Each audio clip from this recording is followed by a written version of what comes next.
하나님 말씀은 느헤미야 9장 11절 12절 말씀입니다. 우리 같이 한 목소리로 함께 읽겠습니다.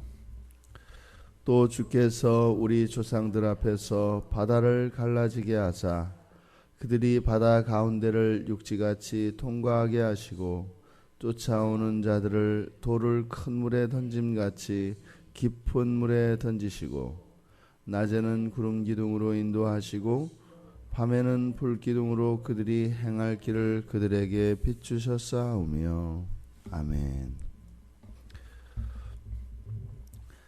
출애굽 과정을 그리고 있는 출애굽기 14장에서 15장 19절까지의 내용입니다. 이에 앞에서 이야기하였던 바와 같이 10절에서 이들이 출애굽하기 이전에 10가지의 이적과 기사를 펼치셔서 광야에서 있게 될 이스라엘 백성들의 불신앙과 그 패역에 대해서 사실은 하나님께서 이미 예비를 시키셨죠. 그리고 나서 이들을 이제 바닷길로 인도하시게 됩니다.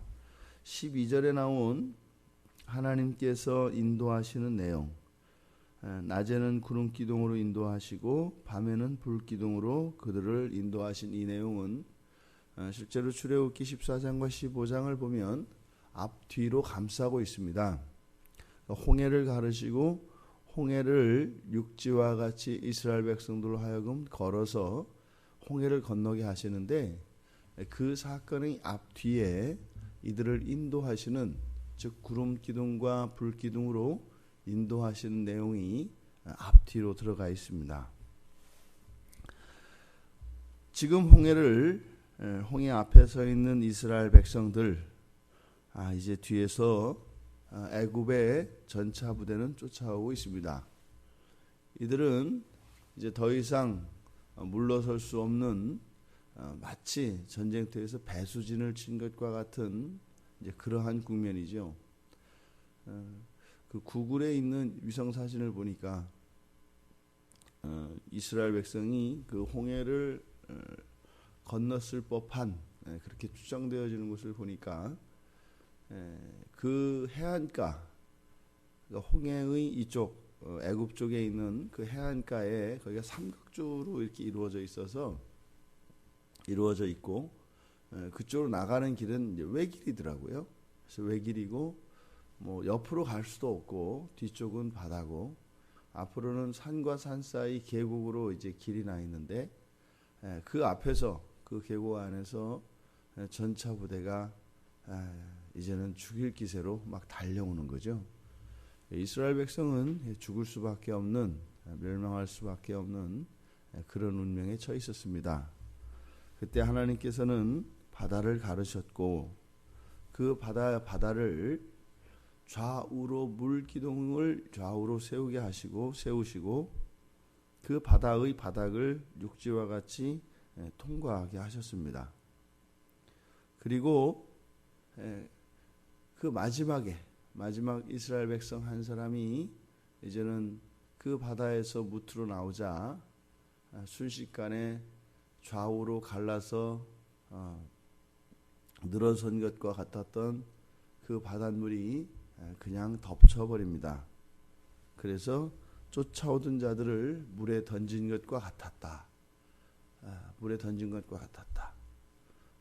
아무런 저항도 없이 그대로 물에 휩쓸려 빠져 죽은 것을 이야기하고 있습니다.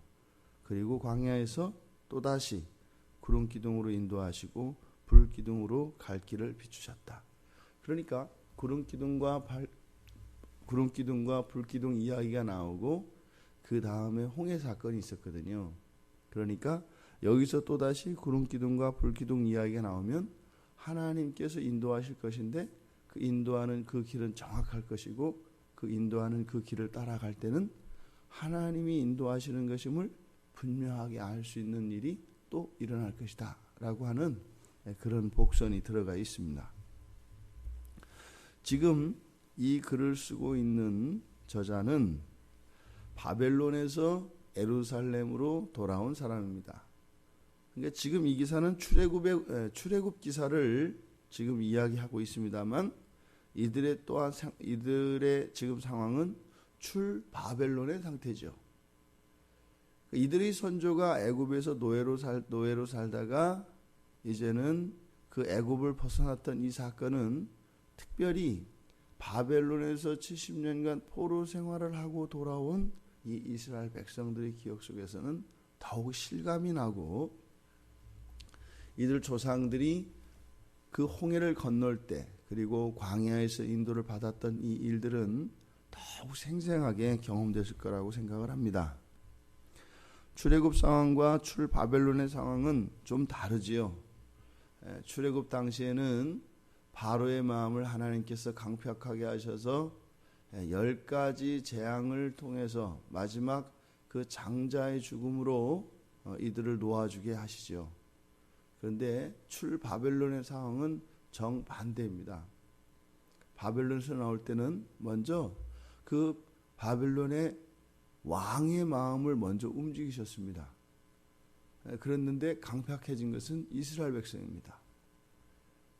고레스 왕으로 인하여 고레스 칙령을 발표해서 이스라엘 백성들로 하여금 자기 나라로 이스라엘 백성들이 자기들의 고국으로 돌아가도록 칙령을 발표했습니다. 그런데 다 안 돌아옵니다. 그 가운데 일부의 사람들, 약 4만 3천 명의 사람들만 그 포로지를 떠나서 자기의 나라로 돌아오는 일이 있었습니다. 바벨론과 예루살렘 사이에는 바다가 없었죠. 거기에는 광야만 있었습니다. 실제로 바벨론에서 예루살렘으로 돌아오는 길에 그렇게 눈에 띌 만한 기적은 있지 않아요. 근데 사실은 그때 당시에 이들이 바벨론에서 예루살렘으로 돌아오는 이 여정 속에서는 그때 당시의 문화나 시대 상황으로 보았을 때 하나님의 보호하심이 틀림없었습니다. 왜냐하면 강도가 들끓던 시절이고 또 이들은 성전을 재건하기 위해서 금은 보화를 많은 귀중품을 가지고 있었고 거의 1차, 2차 기한 때는 거의 비무장 상태로 이들이 돌아왔기 때문에 거의 이것은 실제로 마음만 먹고 그 성전 건축에 쓰일 재물들을 노력하기로 맘만 먹으면 얼마든지 뺏을 수 있는 그런 상황이었죠. 그런데 그런 일은 일어나지 않았습니다. 마치 아무도 그 광야길을 지나고 있지 않은 것처럼 도적들에 의한 그런 피해는 없었습니다. 기적인 것 틀림없습니다. 그랬던 그들이 이 광야길에서 하나님이 길을 지켜주시고 인도해 주셨던 것 마치 출애굽 상황에서 구름 기둥과 불 기둥이 나타나지 않았습니다만 그때와 같이 나타나진 않았습니다만 분명히 이들의 길을 하나님께서 인도해 주셨고 보호해 주셨다는 것을 생생하게 기억했습니다. 그리고 성전을 막상 세우는 이 기간은 포로지에서 포로 생활했던 것보다 훨씬 더 오랜 세월에 걸쳐서야 이 성전이 완성되게 됩니다. 많이 다릅니다. 물론 이스라엘 백성이 지금 홍해를 건너서 광야로 나왔죠. 이들은 이제 가까워진 약속의 땅을 바라보고 있습니다. 이제 곧 이들은 가나안 땅에 들어갈 것이다라고 하는 기대가 있었을 겁니다. 그런데 이들은 40년 후에나 가나안 땅에 들어가게 됩니다. 예루살렘 백성들도 맨 처음에 1차 귀환을 스룹바벨과 예수아와 함께 1차 귀환을 해서 예루살렘으로 귀환할 때는 어떤 마음이었겠어요? 드디어 이스라엘 민족의 수건의 꿈이 이루어지는 겁니다. 하나님을 이제 하나님께 예배할 수 있는 그리고 하나님이 임재하실 수 있는 성전을 재건할 수 있는 겁니다. 수년 내에 이 일을 끝낼 수 있을 거라고 생각을 했습니다. 그런데 그렇지 못했죠. 그리고 이들이 출애굽 당시에 광야에서 또다시 하나님이 인도하셨던 이 일들은 출을 바벨론의 상황에서는 학사 에스라를 통하여 하나님의 말씀으로 이들을 인도하십니다. 하나님의 말씀을 주심으로 동일하게 이스라엘 백성들이 해야 될 일들과 또한 이들이 살아가면서 지켜야 할 규례들을 정확하게 가르쳐 주었습니다. 방식은 달랐지만 그때는 이적을 통하여 역사했지만 지금 바벨론에서 돌아오는 이 출 바벨론의 상황에서는 하나님의 말씀으로 이들을 인도하고 있는 것을 보게 됩니다. 그리고 실제로 많은 적들의 공격과 위협이 있었고 여러 가지 방해들이 많았습니다. 그런데 지금 이 국면에서는 온전히 다 이룬 것이죠. 하나님의 뜻이 그대로 성취되어진 것이죠. 이러한 일들은 지금 출애굽 상황과 출 바벨론의 상황을 비교해 보면 인도하시는 방법과 그러한 사건들은 다르지만 하나님이 이스라엘 백성들을 구원하시고 지켜주시고 인도하시는 일들은 동일하게 일어난다는 것을 보게 됩니다. 우리들의 입장은 어떻겠습니까? 우리들에게 있어서 바벨론은 교회 밖이 되겠고 예루살렘은 교회가 될 겁니다. 그러면 그 종살이를 하던 포로지였던 그 세상으로부터 우리를 예루살렘으로 인도하시죠. 그것은 교회로 나오는 일이라고 생각을 합니다. 그때 하나님께서는 도울 자들을 보내어 주십니다.